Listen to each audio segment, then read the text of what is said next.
Ketika kita gagal bayar di pinjol, tidak ada yang bisa mengancam keselamatan kita kecuali diri kita sendiri. Penagihan dari DC WA pinjol, kunjungan DC lapangan, itu tidak bisa menyakiti kita. Karena salah satu prinsip dari pinjol itu uang tanpa jaminan, ya, pinjaman tanpa jaminan. Jika tidak ada yang dijaminkan, lalu pinjol ini mau apa gitu loh. Ya, pinjol ini bisa apa? DC ini mau apa? Oke, jangankan berbuat kasar kepada Anda, nyita barang Anda pun tidak bisa.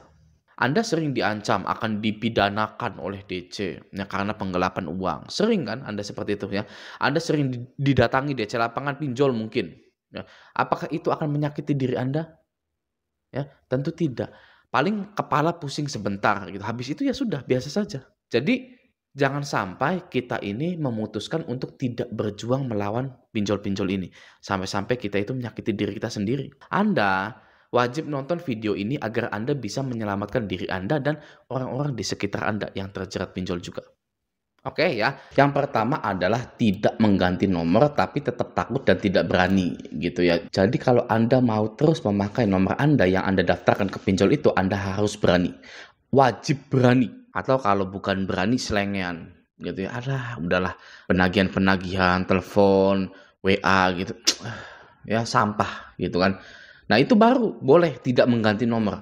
Tapi kalau tidak mengganti nomor, lalu Anda komplain, ini kapan ya berhentinya pinjol ini menagih? Waduh, ya itu nggak bisa itu ya, karena akan terus kepikiran, mindset Anda akan menjadi lemah. Kekuatan Anda untuk melawan pinjol-pinjol ini akan semakin lemah karena terus-terusan ibaratnya doktrin oleh DC pinjol ini untuk tunduk, untuk menjadi budak gitu ya. Jadi selamatkan diri Anda dengan cara mengganti nomor Anda.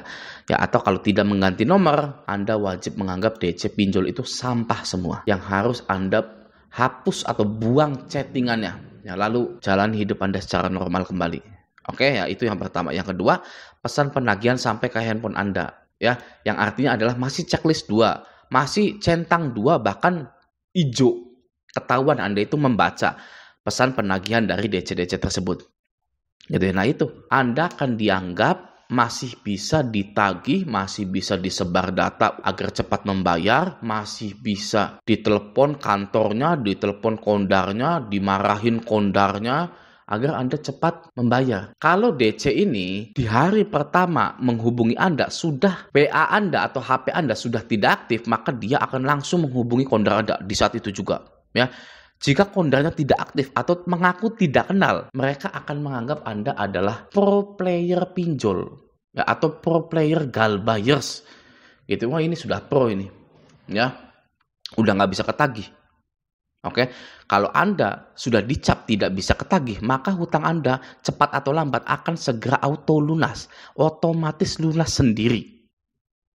Ya, karena pinjol tidak tahu keberadaan Anda, tidak tahu status Anda, tidak bisa diusahakan juga untuk ditagih, namun tingkat gagal bayar di perusahaan pinjol itu tinggi, yang mana akan disanksi oleh OJK jika tinggi. Maka dari itu, pinjaman Anda akan segera auto lunas. Jika pesan penagihan ini tidak pernah sampai ke handphone Anda, langsung checklist 1. Ya, tidak bisa ditelepon juga. Gitu, oke. Lanjut nomor 3, balas pesan penagihan dan kalah debat. Ya, sudah membalas, ya, Andanya kalah debat lagi. Nanti pikiran ini gimana, itu gimana gitu kan. Kita kan semua ini terutama laki-laki itu kan pengen selalu menang gitu ya. Di game Mobile Legends kita pengen menang, game Point Blank kita pengen menang ya. Dapetin cewek itu pengen menang. Gimana bisa jika Anda yang bekerja atau mempunyai aktivitas tiba-tiba ingin melawan DC yang pekerjaannya itu menagih, yang sudah mempunyai senjata-senjata untuk melawan Anda. Ya, jika Anda menang debat, nih ya, ada kalah debat dan menang debat juga, Anda kemungkinan bisa dikirim GoFood, GrabFood, ShopeeFood, dan lain-lain. DC ini sudah tahu Anda tidak mau bayar, maka dari itu mereka mengerjai Anda. Nah, sehari bisa 5 kali, besoknya juga dikirim lagi. Kan sudah ada kasusnya seperti itu. Ya, jika Anda itu menang debat, oke, orang yang dikirim GoFood, GrabFood, dan lain-lain itu pasti menang debat. Ya, DC-nya itu ngerasa terhina, merasa kalah. Maka dari itu, jangan pernah membalas pesan penagihan. Oke, Lanjut nomor 4, menjanjikan pembayaran. Nah, ini nama Anda akan di stabilo hijau dan selama beberapa bulan Anda akan ditagih terus-terusan. Karena Anda menjanjikan pembayaran, terkecuali Anda ngebohongin DC tersebut. Oh iya, saya akan bayar jam 12. Seperti saya juga dulu seperti itu. Ya, mau ngerjain DC. Saya bayar jam 12 siang. Tunggu ya. Ya udah oke, Pak. Nanti Mas jam 1 deh, gitu ya. Lalu sudah jam 1. Nanti Mas jam 2. Ya, udah jam 2. Nanti Mas jam 3 terus saja gitu ya. Itu saya ngerjain DC. Pernah seperti itu. Ya, nah tapi kalau Anda tidak berani ngerjain DC dan lain-lain, jangan pernah menjanjikan pembayaran kepada DC WA maupun DC lapangan, karena Anda akan terus-terusan dihantemi, ibaratnya digebugin terus oleh DC tersebut. Oke. Selanjutnya nomor 5, bayar perpanjangan dulu. Ya, bayar denda dulu, lalu bayar bunga dulu. Nah, ini yang jadi malapetaka dalam hidup Anda yang tidak akan bisa selamat. Ya, ciri debitur yang pasti tidak akan selamat adalah bayar perpanjangan, bayar denda, bayar bunga dulu. Bayar-bayar seperti ini tidak akan mengurangi hutang pokok Anda. Oke? Selanjutnya, mendengarkan saran DC. Nah, mendengarkan saran DC itu ya tadi, Bapak harus perpanjang dulu, Pak. Ya, nggak ada duit, Mas. Sayanya, Mas. Ya sudah, jual aja TV-nya gimana, Pak? Wah, iya ya. Ya sudah, oke, saya nanti jual dulu deh. Gitu kan. Saya nggak ada nih TV-nya nih. Ya kan. Apalagi kurang nih. Saya masih punya ayam. Gitu kan. Saya jual ayam dulu ya. Ya boleh Pak, silakan. Gitu kan. Itu mendengarkan saran DC yang sangat konyol sekali. Ya. Nah, ada lagi DC ini pasti menyuruh Anda untuk pinjol ke aplikasi yang lain.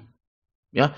Ya udah Pak, pinjol aja ke sini Pak. Pinjol lagi ke situ Pak. Gitu kan. Nanti kalau udah dapat uangnya bayarin ke kita. Itu ya. Nah, itu sangat tidak benar ya dan tidak boleh dilakukan. Oke, jadi jangan mendengarkan saran DC. Ya, DC lapangan juga nggak perlu. Ya, DC lapangan, Pak, nanti saya 2 minggu lagi akan datang ke sini Pak, kalau belum bayar ya sudah datang saja gitu. Nggak apa-apa, saya nggak ada uang, silakan saja gitu. Oke. Nomor 7, minjol lagi atau gestun untuk bayar utang, kali lubang tutup lubang. Nah, ini adalah ciri debitur yang tidak selamat. Dalam kepanikannya minjol lagi, gestun untuk bayar utang, kali lubang tutup lubang gitu. Bahkan ada yang lebih parah, KD BPKB, KD sertifikat tanah, ke KUR ya, kredit usaha rakyat untuk bayar pinjol. Ya, KUR-nya nggak kebayar, leasingnya nggak kebayar, ditarik semua, pinjolnya galbay juga. Waduh ya, enak itu ya. Ya, tapi masih mending sih Anda tidak mengakhiri hidup Anda. Ya, walaupun misalkan itu sudah terjadi kepada Anda, gitu ya. Mending ya Anda tidak mengakhiri hidup Anda, ya, dan jangan pernah mengakhiri hidup Anda. Oke, Anda masih bisa mendapatkan harta-harta tersebut, ya insya Allah. Oke ya, nomor 8, sosial media nama asli, banyak foto pribadi, keluarga, dan tidak diprivat. Nah, ini sangat berbahaya sekali ya. DC pinjol legal ini sekarang seperti ilegal penagihannya. Mereka sudah masuk ke sosial media tanpa mencantumkan nama dari pinjolnya. Ya, misalkan Anda galbay di Adapundi atau Ada Kami gitu ya. Lalu di Indodana juga, Kredivo juga gitu kan. Nah, DC ini akan mempermalukan Anda di sosial media tanpa menyebutkan nama aplikasinya. Gitu ya. Maka dari itu, sosial media jangan nama asli, jangan banyak foto pribadi atau hapus semua, kunci sosial media Anda. Kalau bisa bikin lagi aja yang ininya dihapus gitu. Oke. Selanjutnya nomor 9, kondar yang menanggapi dan memberikan janji gitu. Nah, kondar ini Anda jelaskan, silahkan kepada kondar. Jangan pernah mengaku bahwa kenal dengan Anda gitu. Itu sudah beres kok seperti itu. Oke. Nomor 10, memohon DC agar tidak dikunjungi oleh DC lapangan atau agar DC jangan telepon kantor gitu. Jadi kelihatan lemahnya Anda itu. Ya, nah ini kelemahannya di sini ya. Dia tidak mau dikunjungi oleh DC lapangan atau dia ini tidak mau ditelepon kantornya. Makanya cepetan bayar. Jam 12 ini, jam 1 ini. Kalau nggak akan saya maki-maki kantor Anda. Atau akan kami turunkan 5 orang DC lapangan. Kan kami buat ribut di lingkungan Anda gitu. Wah, gitu ya. Jadi DC ini pegang kuncinya Anda gitu ya. Lalu apa Bang yang harus dilakukan? Ya jangan menanggapi. Ya kita jadi misterius saja gitu ya. Jangan sampai DC ini tahu kita. Gitu. Oke, selanjutnya nomor 11, masih login ke aplikasi. Nah, dalam sistem pinjol itu para DC ini bisa tahu bahwa kita ini kapan terakhir kali login. gitu ya. Kalau Anda masih login sekarang ini gitu ya, masih buka aplikasi, DC akan menganggap Anda itu masih ingin membayar gitu ya. Karena masih ngecek-ngecek berapa nih bunganya, itunya berapa. Nanti akan masif penagihan Anda. Yang nomor 12, bayar pinjolnya sendiri gitu ya. Nah, ini adalah kesalahan. Oke. Kok bisa Bang kesalahan bayar pinjol? Bisa ya. Karena ketika Anda bayar pinjol, Anda akan minjol lagi ya. Terus-terusan seperti itu sampai harta Anda habis ya, pinjolnya tetap nggak bisa kebayar. Jadi nanti Anda nol besar, tidak punya harta, pinjol pun sudah galbay. Sakit hati ujung-ujungnya ya. Jadi malah petaka yang sebenarnya adalah bayar pinjol. Kabar buruknya, Anda tidak akan bisa terbebas dari yang namanya pinjol kecuali Anda itu menggagal bayarkan pinjol Anda. Oke, semoga Anda bisa memahami hal ini dan juga bisa membantu teman-teman yang sedang gagal bayar di pinjaman online. Oke ya, nah semoga video ini bermanfaat. Sampai jumpa di video selanjutnya.